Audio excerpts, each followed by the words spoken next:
Spotify is biased against older musicians.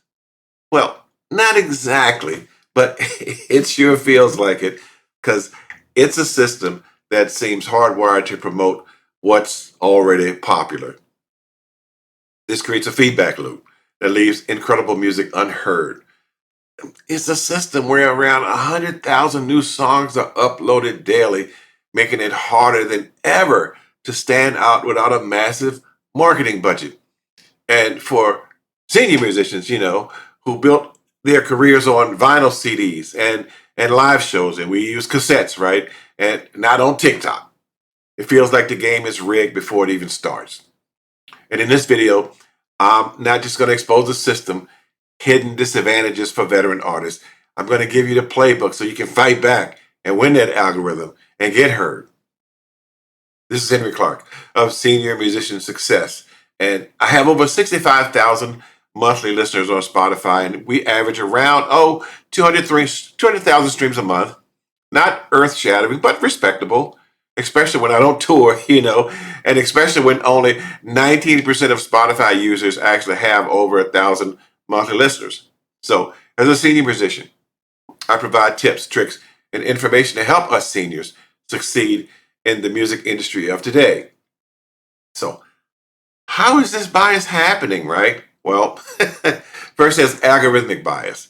And it's not a person that's deciding to know your music. It's complex AI, calculated guesses based on data. And the main engine is a process called collaborative filtering. Spotify sees listeners of artist A probably also like artist B, and they recommend similar music. Sounds great, right? But the filter creates bubbles where the algorithm just keeps serving more of what you already like, making it incredibly difficult for anything new or different to even break through. So, in this system, it's a huge weakness, especially for new music from artists who are already famous. When you upload a brand new song, the algorithm doesn't have any data, doesn't know who your fans are, what other artists like, what playlist your songs belong to. It's starting from scratch. And for young artists with a built-in digital audience ready to stream on day one, the cold start, while it's tough, it is manageable. But for us seniors, our fan base aren't probably as active on streaming platforms, so our song can land with a definite silence because the algorithm loves what's familiar. Designed to reduce risk for Spotify and maximize how long listeners stay on the platform, so it pushes a song that's already a proven hit because it's a safe bet. Pushing a song from a new artist with scattered or offline listening history, like we tend to have sometimes, right? That's a gamble. And as a result, the snowball effect of algorithmic discovery is getting harder and harder for many independents to trigger. And it is definitely a problem for senior seasoned musicians. Then there's historical data bias. Spotify learned from decades of music history, and that history also had its own, racial and gender and genre biases. And if the industry historically pushed certain sounds and sideline others, the algorithm can accidentally keep repeating those same patterns on a massive automated scale. Then there's the thing that seniors don't like them on the leash, right? The social media gap. Modern music marketing is all about social platforms, like TikTok and Instagram. A song's success is often judged by its pre-release hype and how many people pre-save it and stream it in the first 24 hours and add it to their own playlist. And these metrics are driven by constant online presence. Many of us, as senior musicians, we've got incredibly loyal fans, but those fans are more likely to buy a CD at a show than to join a pre-save campaign on Spotify, and it puts us at an immediate disadvantage in the eyes of the algorithm looking for those instant digital signals. And Spotify loves songs with short intros, hooks up front, and an offensive, moody vibe designed to kind of slide in the background.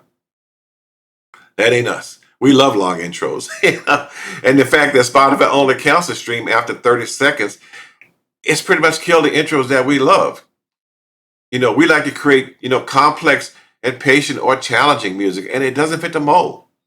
So we find ourselves fighting an uphill battle against a system that rewards these short intros. So the system, it's not broken. It's actually working directly as designed, just maybe not for us.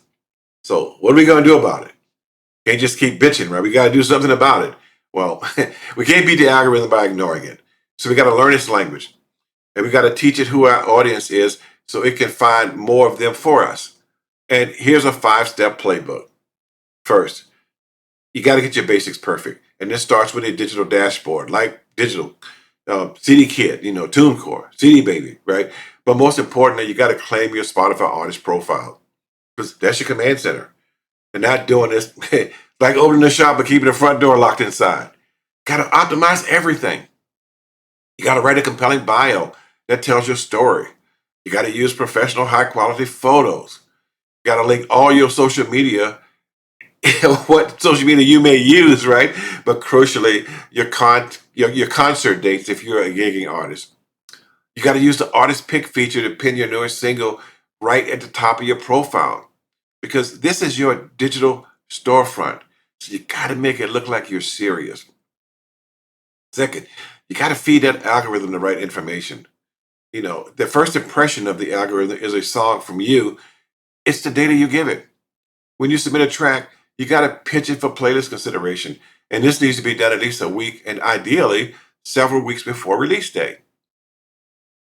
That pitch, that's your first real conversation with Spotify. So be incredibly detailed. Don't just select rock. Is it psychedelic rock? Is it southern rock? Is it indie rock? And what's the mood? Is it wistful? Is it defiant? Is it introspective? And who does this sound like? Name 3 well-known artists. Don't just say it's unique. Explain what the song feels like. Because this data isn't just for human curators. It's what the algorithm uses to make its first guesses about where your song belongs. And here's a good cheat code for you, right? If you're not sure how to write it, use ChatGTP to write that pitch for you. Tell it you want a Spotify playlist with the appropriate number of characters, and also tell it to give you playlists that are suitable for your music. This works really, really well. Saves a lot of time and frustration because that Spotify pitch box is actually pretty small. Third, you got to engineer your own momentum. Dropping a surprise album is a luxury that almost nobody can afford anymore. And I've actually got videos talking about that. You need to build that momentum. And the best strategy is releasing singles consistently, maybe every 4 to 6 weeks. And again, I discussed that more in detail in another video. But what this does is it keeps the algorithm active and it gives your audience a reason to keep coming back. Run a pre-save campaign.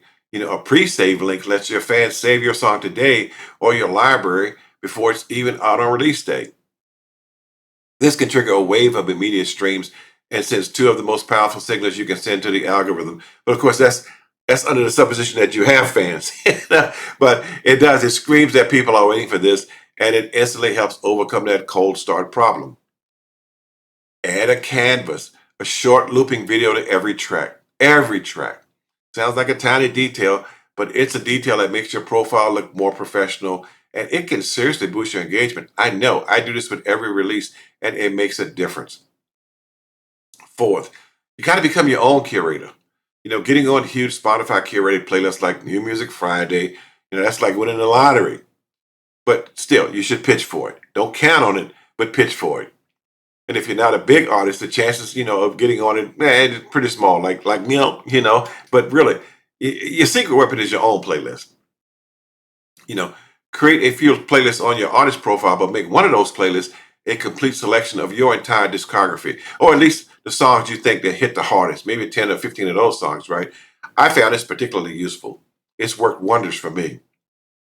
And once you hit a certain threshold, Spotify will also make curated playlists for you with artists that it deems fit your sound.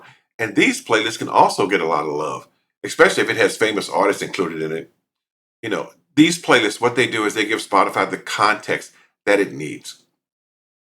And lastly, you got to build an off platform army. The Spotify algorithm relies heavily and rewards music that gets traffic from outside sources. And this means you need to build a community that you control independent of any platform. So focus on 2 things: email list and targeted social media. And your email list is your single most valuable asset because you own that. It's a direct line to your most dedicated fans. And when you got a new song, they should be the first to know. Send them a direct link to Spotify on release day. That will drive high quality external traffic to the algorithm, and the algorithm absolutely loves that. And also, if you can afford it, do small targeted ad campaigns. Not a big budget, even something like 50 bucks. Do Facebook and Instagram ads targeted for people who probably like your music, right? And if you do that, it can be incredibly effective because what happens is that you're not using this money and this ad to go viral. You're using it to get the high quality first few hundred streams from the right people. And if you do that, you can get the algorithm jump started, and it can actually end up getting you in algorithmic playlists like Discover Weekly and Release Radar, those types of, and they can really boost your streams if you can get those, right? But I got to be honest with you guys. I know I've seen people talk about discovery mode, and it's a Spotify tool where you agree to a lower royalty rate in exchange for an algorithmic boost in radio and auto play sessions, right? Some people say the results are mixed. I gotta tell you, in my case, I've seen a huge jump in streams while others see very little. But be aware that in order to get into discovery, it requires a popularity score, usually in the 20 to 25 range or higher. And a lot of new artists just don't have scores that high. But if your music makes it into that list, it can give your song a huge boost. And it's kind of funny because sometimes getting one song in the list will actually trigger other songs to get into the list. Let's be real. This whole digital world can feel discouraging, and often it seems like a system built to reward the already famous and push everyone toward making this safe cookie cutter music. But game's not unwinnable. It's just a new game with a new set of rules. And once you understand that the algorithm isn't your enemy but a tool that you can guide, you can take back control. It's strategic thinking.